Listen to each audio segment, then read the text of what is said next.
this evening. Today's topic is capital budgeting techniques. This is the topic for this week in your course. And these techniques are primarily used in your group case study number 2. So if we have a clear idea of how to do these calculations, it will help us a lot in solving not all of the project's requirements, but some of them, like the NPV and payback period, because those are a couple of things required in your project. So we'll cover that as well. But in addition to that, if you have any question, problem concerning your case study 2, let me know. I would be happy to jump into your meeting and discuss or, solve any of the problems that you face. But we can have those meetings as well. But for now, we are focusing on the capital budgeting techniques, and 2 of the techniques, the NPV and payback period and discounted payback period, are actually used in your group project 2. But we'll also be discussing the internal rate of return, which is not part of your project, but also one of the capital budgeting techniques. Now, instead of using the PowerPoints, I would like to straight away jump into the Excel sheet and start the problems that we can solve with these techniques. So along with discussing what these are, we will also talk about solving those problems. Okay. Now, what do we mean by capital budgeting techniques? So when you have capital and that is coming from the investors, the equity and the debt on the right-hand side of the balance sheet, you use that money to purchase assets. Some of those assets are short-term and others are long-term. Those long-term assets, actually, they will have a cash outflow in most cases, a negative cash outflow in the beginning, and then those projects will be giving us benefit in the future. But that's not necessary. I mean, you can have negative cash flows in the future as well. And when we decide on whether we should invest the investors' money in those projects or not, we need to make sure that the projects are going to be beneficial for the company. And what do we mean by beneficial for the company? They create long-term value for the investors. Those projects will actually result in an increase in the share price, in the value of the company. So we will be looking for value generating projects. And how do we determine that? There are a number of techniques that we can use to find whether a project will be a value generating project or value eroding project. Now, one of those techniques is the net present value. The other one that we are going to talk about is the internal rate of return. Then there are some issues with internal rate of return, so we use a modified internal rate of return. In some situations, not all, but in some situations, internal rate of return would be problematic. And there are some assumptions as well. And then we will talk about the payback period and also the discounted payback period. So these are just a few topics that we're going to talk about. So as we go through each one of them, we'll discuss what they are and how do we do the calculations. Now, in order to evaluate a project, what you need is the project's life that you can, estimate based on the investment that you're making and the prospects of the project. And, those things are require a lot of calculations at the back end. And then you also estimate the project's cash flow. So these are the accounting cash flows of the projects. Again, this estimation is a long process in itself, and you will have to go through that. In this case, we have just assumed that we know the life of the project and we know the cash flows in the future. If you can recall, in your project group case study 2 project, you will have to do some, that cash flow estimation partly, not all, but you've been given some cells, some rows to complete. But that is how you can estimate the cash flows. Uh, and also we need to have the WACC, which is the weighted average cost of capital. This is something that we discussed in the previous chapter. So this is the weighted average of the cost of debt, equity, and preferred stock. So whatever we may have in the company, we find the weighted average cost of capital. And because we invest a pool of the investors' money in the projects, we need the WACC to do the discounting.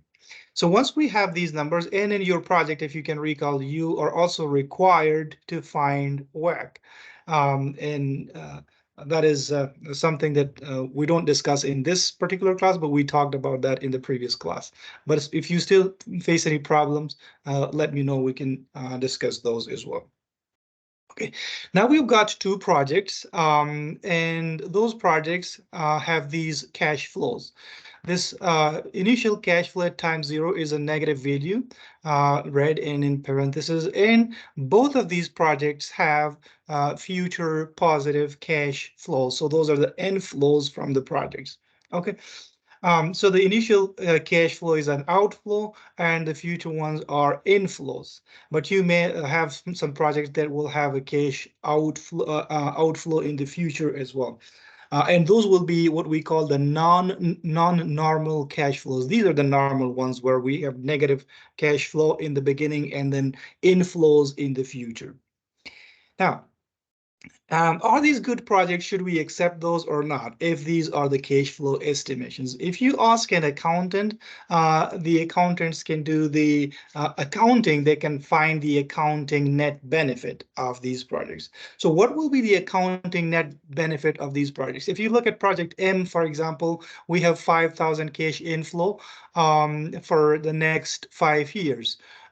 So in that case, this is 25,000 inflow, and we have 15,000 outflow in the beginning. That gives us a positive cash flow of 10,000. So we have an accounting benefit. Let me do that. Let's find a sum of these accounting cash flows. So I select this whole row and I find the accounting net benefit of the project. So if I drag this down, it will do the same thing for the next project. Okay, and if you look at those, both projects are generating positive cash flows. Project M has a positive cash flow of 10,000 and N has 25,000. So from an accounting perspective, both are giving us a net benefit. But if you look at this problem from a finance perspective, what we're going to ask is, hey, wait, we are investing this 15,000, but that is today. We are investing this money right now. And those cash benefits, those benefits are in the future. So what we need to do is to bring those future values to the present and then find the sum of the benefits. So because this is in the present, and that would be the right comparison. So, and then we'll be in a better position to say whether we are getting a net benefit, we're creating value or eroding value. So what we need to do, there are two ways to do these calculations in Excel. So let me do that alternative method first. Let me bring all of these cash flows to the present and then sum them up. So we go to this area right here, and then I will do the calculations right here. So this is equal to, if I have to find the present value of the 15,000, so I can use the present value function in Excel, present value.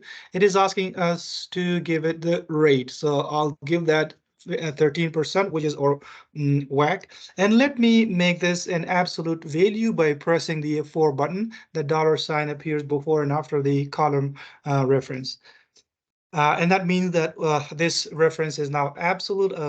If I have to drag the formula up, down, right, left, that reference is not going to change. Number of periods. So for this particular cash flow, the 15,000, the number of periods is 0. So I click that one.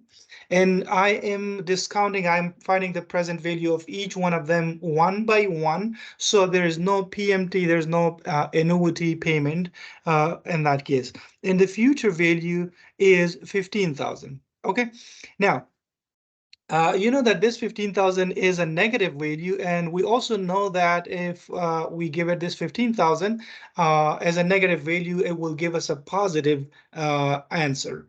We don't need a positive answer because this is like, a negative cash flow, and we want this to be indicated as a negative. So I put a negative so that the future value the present value becomes positive.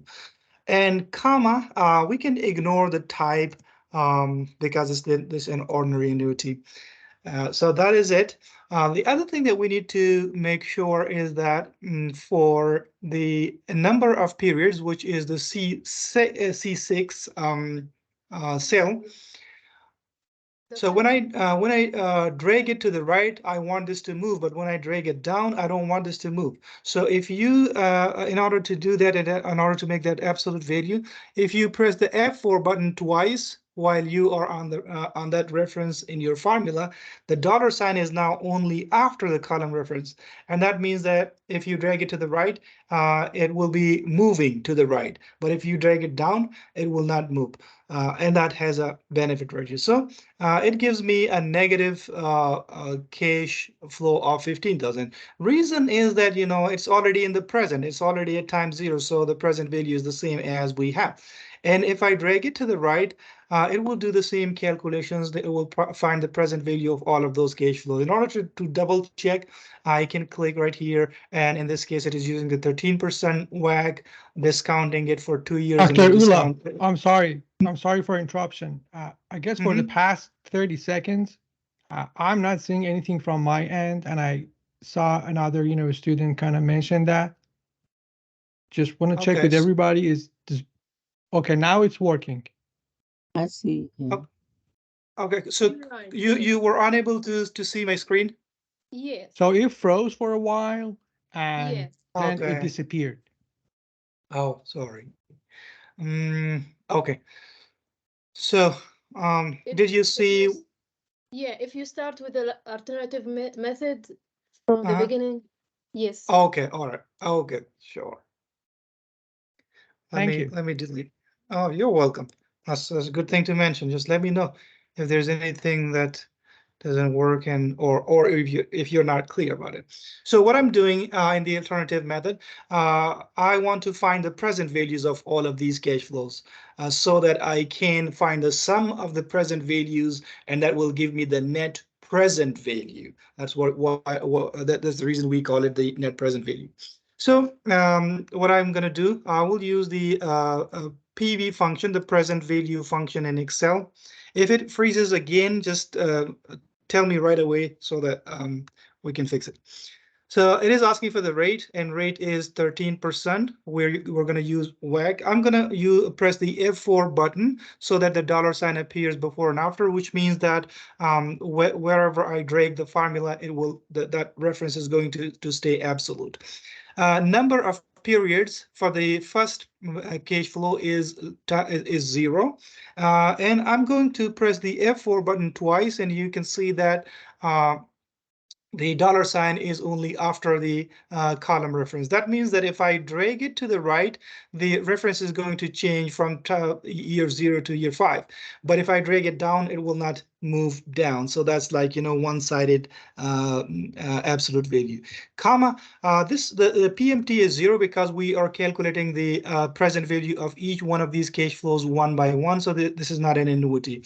In comma, I'm going to use this 15,000 as the future value, but that 15,000 is a negative number. Even if I give it a negative number, Excel will give me a positive value, and I don't want that. I want these values as they are, like in terms of negative and positive. So let me put a negative sign and then click that 15,000 so that when it generates the answer for me, it will be a negative number.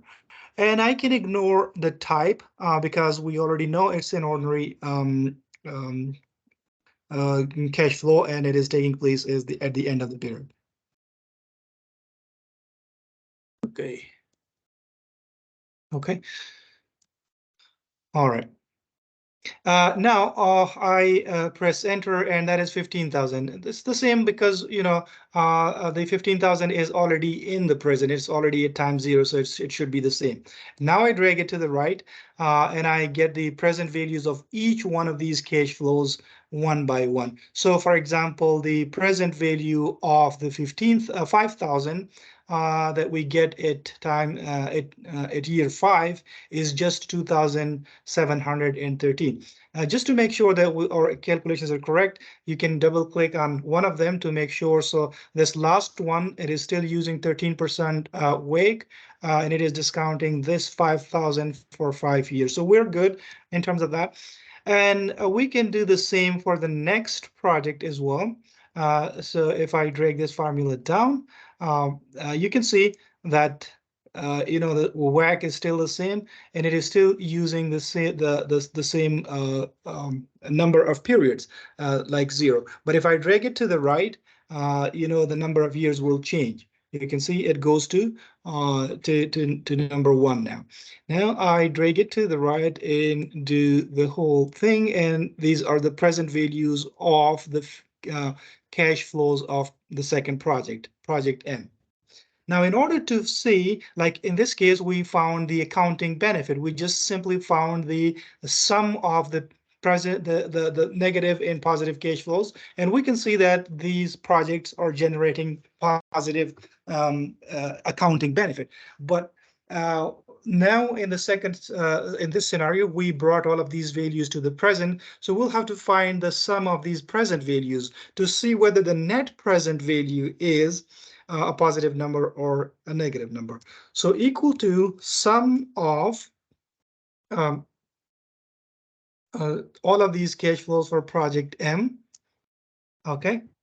And that gives me a positive value of 2,586. What that means is that all of these values are in the present value right now.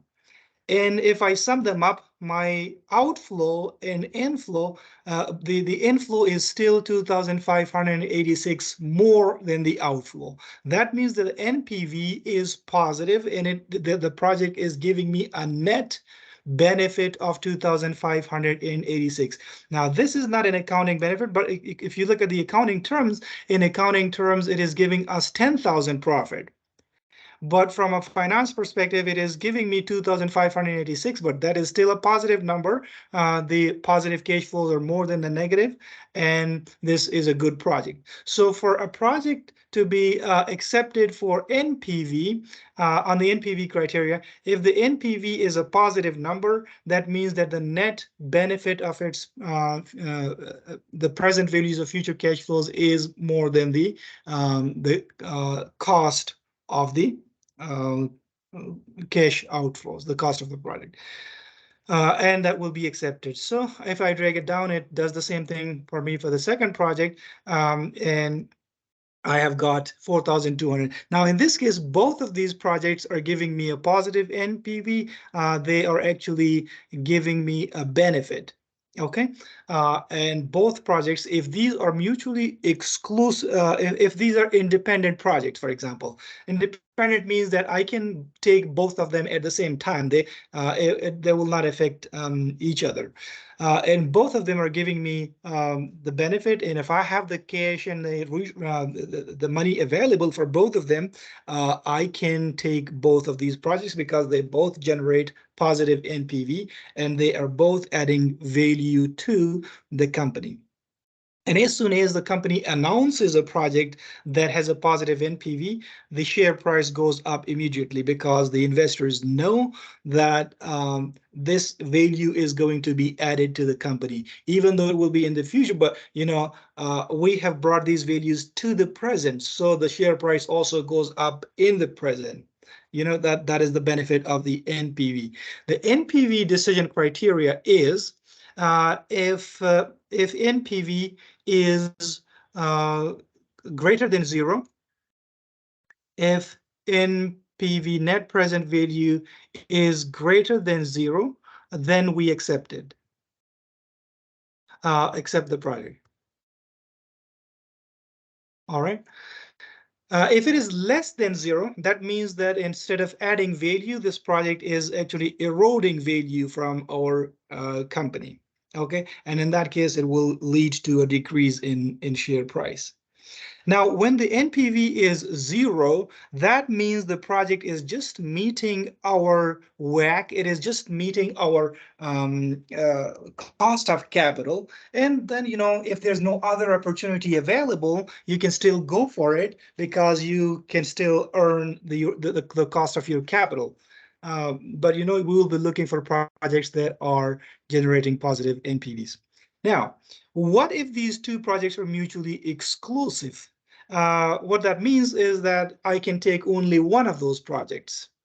I can take only one of those projects. I cannot do both.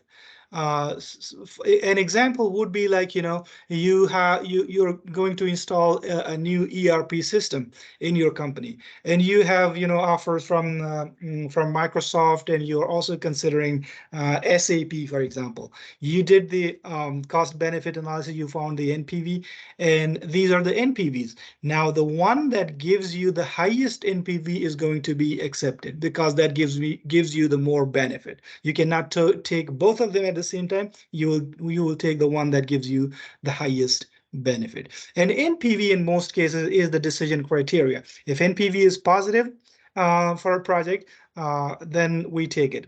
But if there are a number of projects, we take the project that has the highest positive NPV. All right. So this is one way to look at it and basically understand the NPV concept in detail. But we don't have to go through all of these steps in order to calculate the NPV. We can also use the NPV function in Excel. So I can use NPV, net present value. I start the parentheses. It is asking for the rate, and rate is 13%. Okay. And let me make that an absolute value.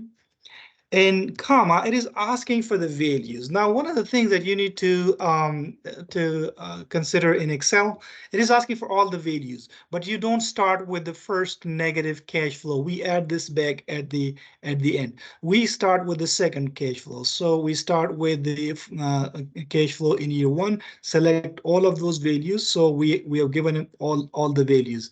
Now you don't have to do anything. Excel knows where those cash flows are taking place. And we close the parentheses. However, this has not taken into consideration the 15,000 cost. So let me add that 15,000. Actually, we subtract the 15,000 because that's our cost. But is that already a negative number? I added. In fact, it will be subtracted. And this gives me the NPV of the project, which is the same as we got in the alternative method. So we can simply use that formula. And then I can drag it down to find NPV of the next project, and that is what we got. All right. And look at the accounting benefits. For example, for project N, accounting profit is 25,000, but the NPV is 4,241 only. That means, like, accounting benefit is not the actual net benefit of the project. The net benefit is the NPV. Okay. Any question?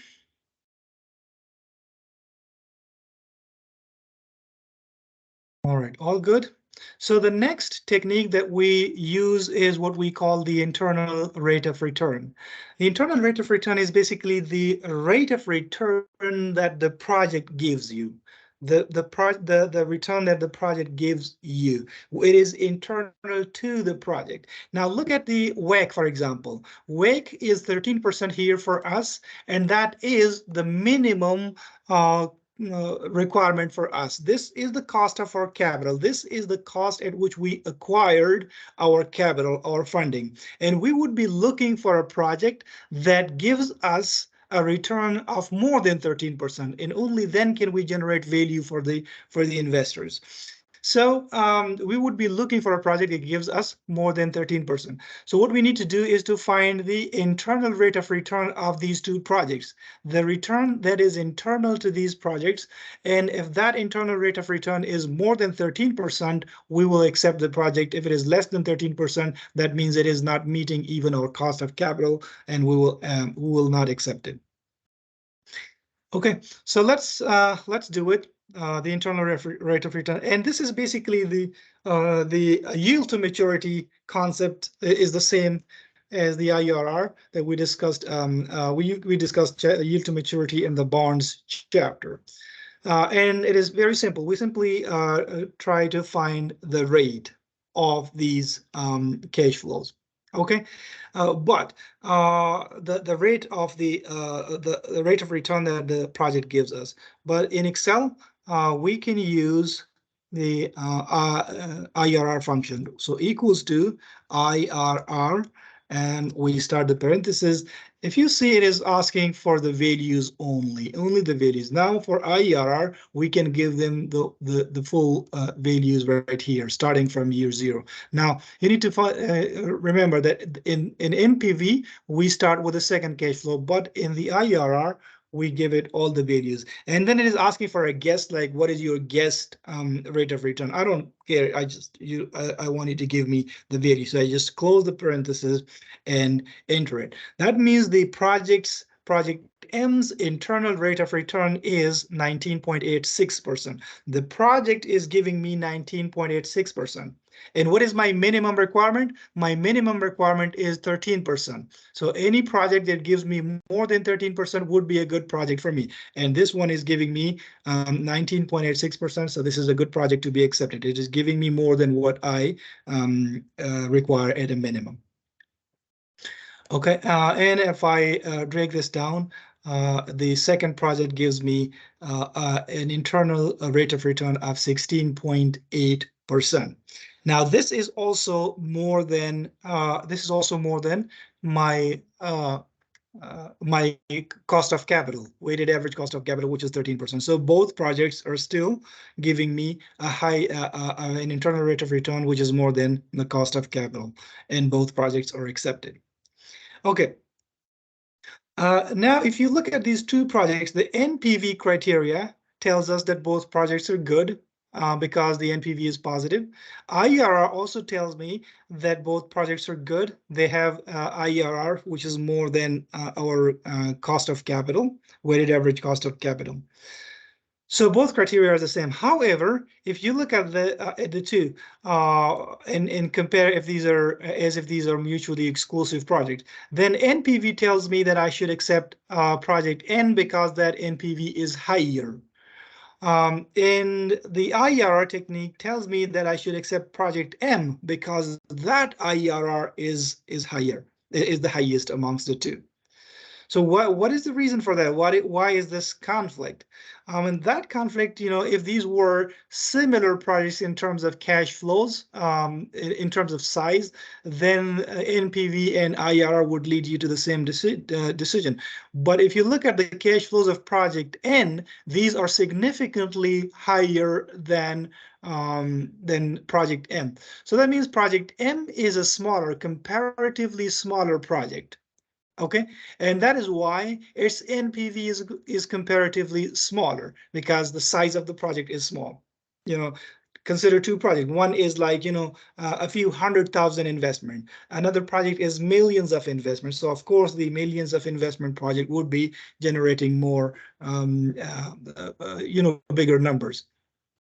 So in that case, when there is a conflict between the two projects and we have the cash available for both of them, but these are mutually exclusive, we go for the one that gives us the highest benefit. So we prefer the NPV in that case when we take the decision. Okay, any question here? No question. Okay, now there's a little problem with internal rate of return, and that problem is that this concept assumes that whenever we get these cash inflows, like I got 5,000 in year one. What do I do with that 5,000? If I keep it in the bank account, in a current account, it does not earn anything for me. So I have to reinvest. As soon as I get the money, I have to reinvest it. The NPV assumes that this 5,000 will be reinvested at least the WACC, so that I don't erode my value when I get this. So I'll be earning at least the WACC, the 13% on reinvesting this 5,000 for another 5 years, and this 5,000 for another 4 years, and so on. So which is reasonable. Like, you know, you will opportunities to reinvest that cash. But IRR here, the IRR assumes that you will be reinvesting this cash at the IRR, which means like about 20%, 19.86%.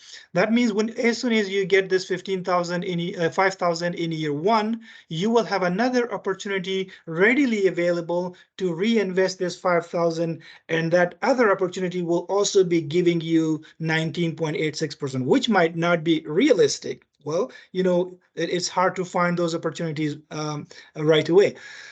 So this is a bit more, overestimating the things. So in order to do that, to find the solution for that, we use the modified IRR. In the case of modified IRR, the assumption is that whenever we receive these cash flows, those will be reinvested at the WACC. So that is a more conservative approach. So let's do the modified IRR.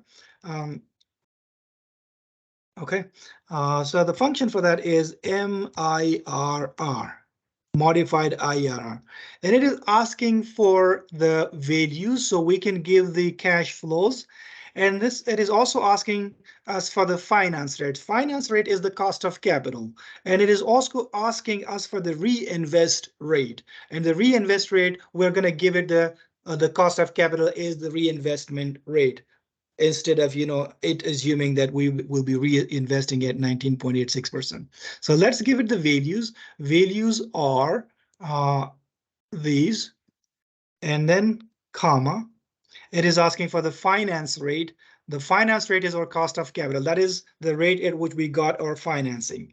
In comma, the reinvest rate, we're also giving it the same 13% is the reinvest. So we're telling it that, well, you know, as soon as we receive these cash inflows, we will be able to reinvest them at our WACC. So that is a more conservative approach.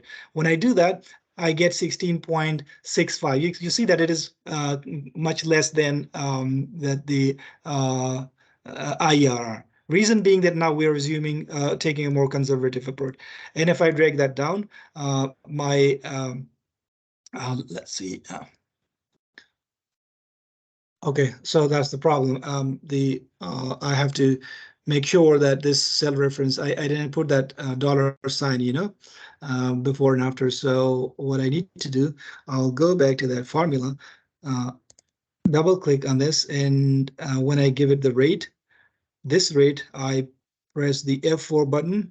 And for the next rate, I also want to use the same one. So that will be the F4, so that when I drag it down, the cell reference does not change. And there you go. And these are the modified IRRs. And this is a more acceptable criteria. Now, even then, the modified IRRs of both of these projects are higher than our cost of capital, which is 13%. So modified IRR also tells us that both of these projects are still acceptable. If they are if they are independent, you can take both of them. If they are exclusive, based on the IRR, you will go for the one that has the highest IRR. But make sure that when you do such a comparison, you have to look at the size of the projects. I mean, you cannot compare $100,000 project with $1 billion project. Those two have to be considered separately. Otherwise, you will get like these conflicting results in terms of NPV and IRR. Okay.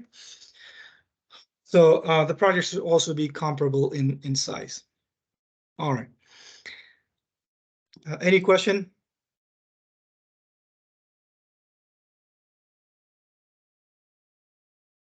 All good? Could you hear everything clearly? Was there any interruption? No, it was all fine. No, no, it was good. All right, fantastic. Okay, seems like someone has a question. Ali? No, I was saying it was all fine. All right, thank you. Okay, now we move to the payback period. Payback period is actually the estimated number of years in which we can get our invested money back. So, for example, in project M, we have invested 15,000. What will be the number of year in which we will be able to recover our 15,000? That would, of course, be year number 3, because we invest 15,000, but we receive 5,000 in year 1, 5,000 in year 2, and 5,000 in year 3. If you sum these up, that comes out to be 15,000. That means we are able to recover our invested money in 3 years, and the payback period for this project would be 3 years. Okay. Now, of course, we would be preferring a project that has the shortest payback period. We want to recover our investment as soon as possible, and then the other cash flows that they are adding to our benefits, and the more they are in the future, the more risk we have. So we would like to recover our money as soon as possible.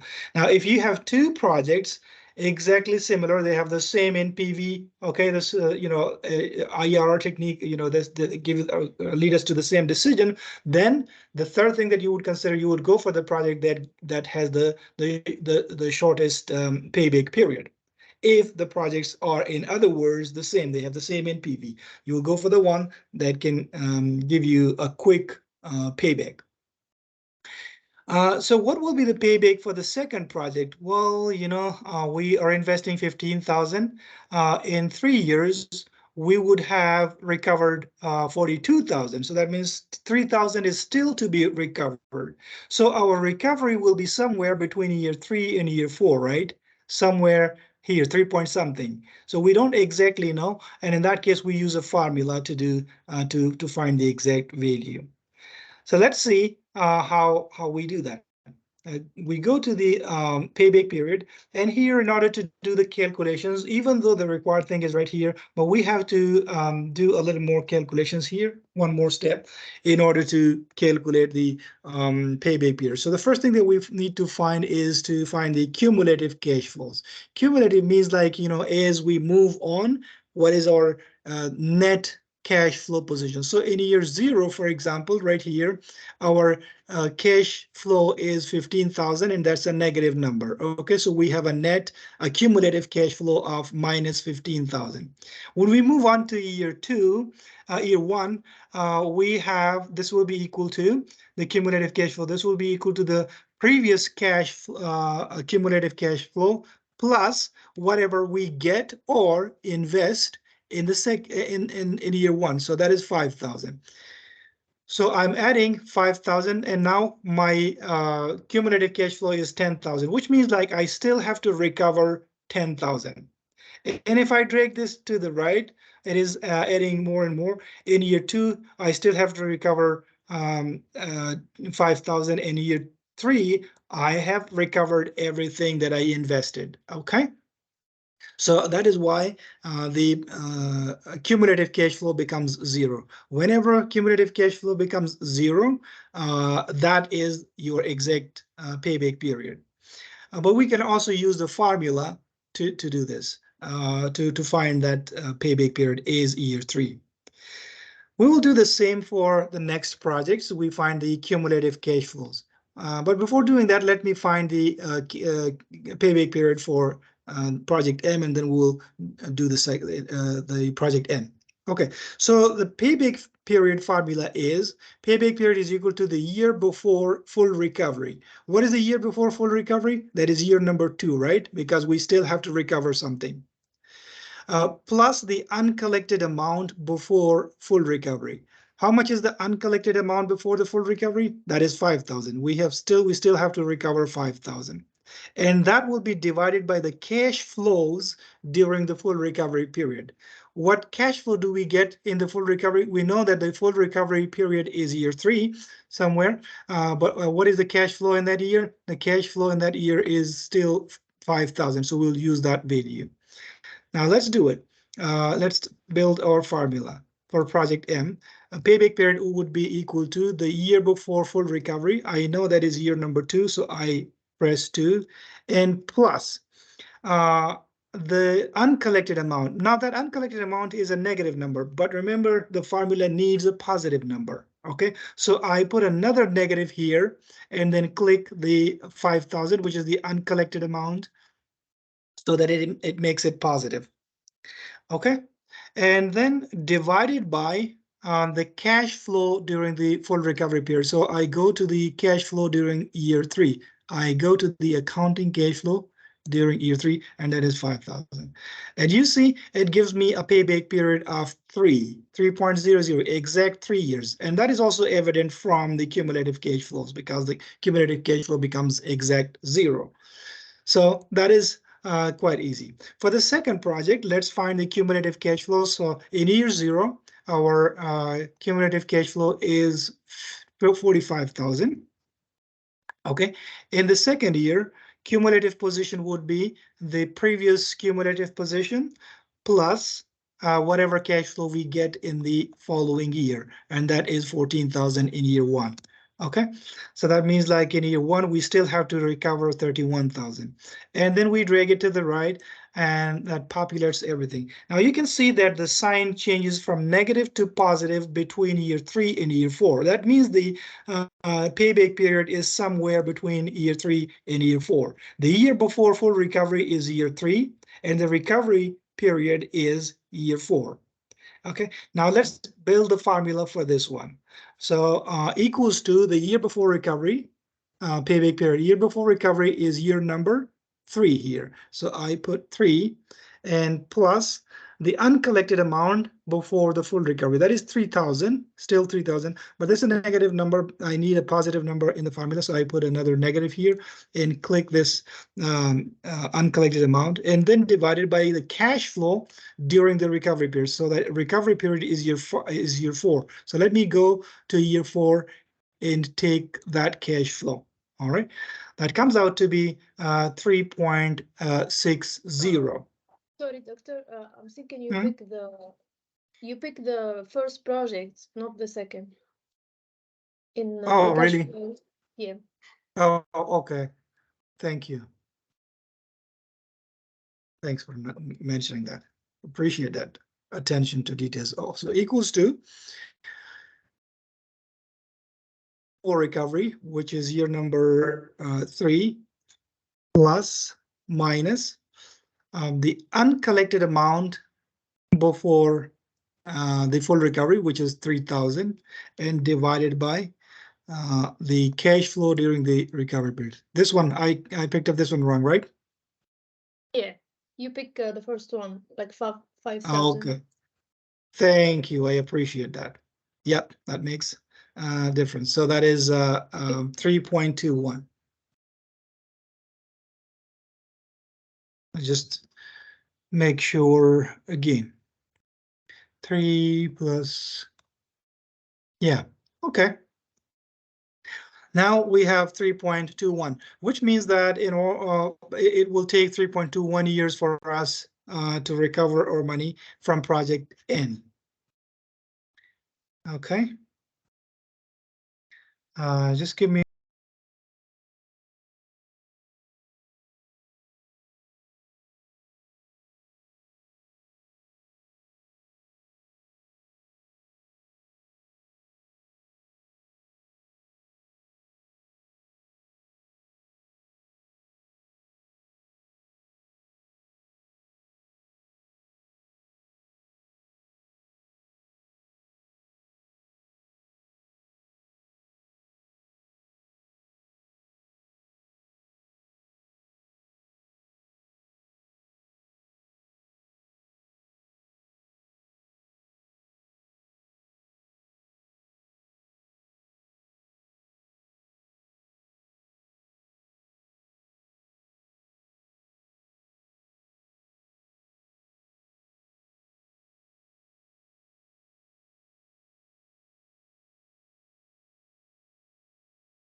Doctor, you are mute.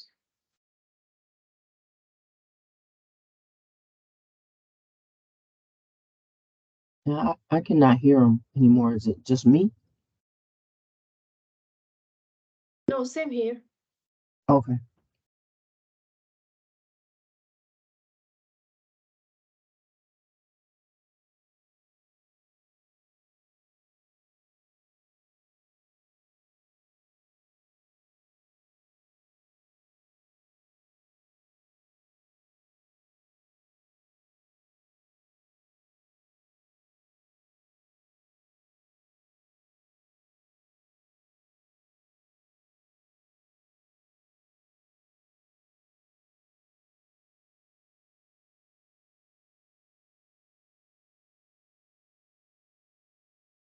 I don't see him in the list of people still on. Oh, I see him. He's on mute. Yeah, he's on mute.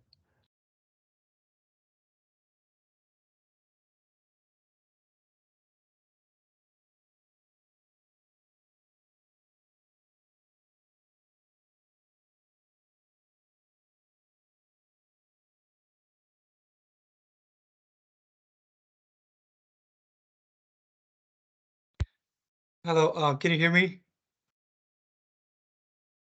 Now we Yes. can. Yeah, we couldn't hear you All before. right, okay. So sorry for that interruption. That's okay. Okay. All right, so now let's look at it. If the payback period is the only decision criteria, which project are we going to accept? We will accept project N because in that case we get our money back quicker than the second project. But that depends, like everything else is the same. Like they have the same NPV, same IRR, or modified IRR. But the only thing is the NPV at which that differs, then we'll go for project M. However, if you look at the sizes of the two projects, I mean, the second project is a comparatively much bigger project. And in that case, I mean, like if it takes like 0.21 extra years of time, that doesn't make a big difference. It is a big project and it gives us a much higher NPV. So in that case, you will, ignore the payback period. That should not be such a big deal, especially if the payback period is not much different. It's like, not a big deal. They're still in the threes, both of them. But if the payback period is the only criteria, then you will go for the one that has the shortest payback period. Now, the next technique is what we call the discounted payback period. Like, some people will object on the payback period. They will say, well, you know what? We are using the accounting cash flows in order to calculate the payback period. And that doesn't make sense because we're investing our money in year zero. So we need to use the discounted cash flows of these projects so that we can have a better comparison. We can have a better understanding of the payback period. And that payback period calculated based on the discounted cash flows, the present values, based on the present values of the cash flows, that would be called the discounted cash flows. And the discounted payback period basically considers the time value of money in its calculations. So what we need to do for the discounted payback period, we need to find the discounted cash flows for the two projects. So in these two rows, we'll find the discounted cash flows. And what we mean by the discounted cash flows, basically the present values of the cash flows of all of them. And then we will use these discounted cash flows. Instead of the accounting nominal cash flows for calculating the payback period, we'll use the discounted cash flows. These ones that we calculate in order to find the cumulative cash flows as we did here, and then the payback period of the two projects. Now, in this case, if you look at the NPV, the alternative method, we have already found the discounted cash flows. So we can use those numbers. But If you don't want to use if you don't have those already, you will have to find the discounted cash flows first and then find the NPV. So let me make it simple. I have already done that. I already have the discounted cash flows. So for project M, the discounted cash flows are these ones. I select this and then I will drag it to the right. These are all the discounted cash flows of project M. And if I drag it down, these are the discounted cash flows for the next project. And that's what we have. I already have these discounted cash flows, but if you don't, you will have to find them first as we did in this step right here. Okay, that shouldn't be a problem. All right, now that we have the discounted cash flows, we will find the cumulative discounted cash flows. So cumulative discounted cash flow for project M would be starting from 15,000. And then the next cumulative cash flow would be the previous cumulative cash flow plus the cash flow, the cumulative, the discounted cash flow during that year. So it goes something like that. And I have now the cumulative cash flows. Now, if you look at this project right here, let me see that. Okay, if you look at this, you can see that the payback period is now moving further. In the accounting cash flow case, the payback period of project M was 3. Now it is not 3, not even 4. The payback period is somewhere between year 4 and year 5. That means we'll be having a full recovery of the present values terms in the 5th year. Okay. And similarly, the cumulative cash flows for the next project, project M, cumulative discounted cash flows would be 15,000 in year 1 and equals to the previous cumulative cash flow plus the cash flow, discounted cash flow during that year. So it goes something like that. Now, both of them, you see the sign changes from negative to positive for both of them. It is between year 4 and year 5. So that means it is for both of them, it is more than 4 years. But exactly what? Let's use the formula, the same formula, but applying the discounted cash flows here to find the payback period. So equals to, the formula is year before recovery. The year before recovery is year 4. We know that is the year before full recovery, plus, and I make it minus because I'll be using this 128 right here. That is the uncollected amount before full recovery. Okay, and then divided by the cash flow. Remember the discounted cash flows in the recovery, full recovery period. That is 7,599. Okay, so that comes out to be 4.02. Yeah. Sorry. The same thing, you select the different project too this time. Okay, thank you. Thank you for paying attention to the details. That should be 2,714. So that comes out to be 4.05. Okay, and then the next one equals to year before recovery is again 4 plus and minus uncollected amount before full recovery is 3,357 and divided by the cash flow during the recovery period, that is 7,599, and that comes out to be 4.44. So the discounted payback period for project M is shorter is compared to the next project, to the project M. So if the discounted payback period is the only decision criteria, everything else is the same, then we'll go for project M. But you know, these two projects are significantly different in size, and we'll have to consider that thing. That is the whole concept and in this project, in this chapter. We are using the NPV, okay, internal rate of return, the modified internal rate of return, payback period, and discounted payback period. The most important criteria, if other criteria are in conflict, in most of the cases, people will go for the NPV. Okay, so NPV becomes one of the most prominent decision criteria when we take these investment decisions. So I think that's it for today. Any question that I can answer?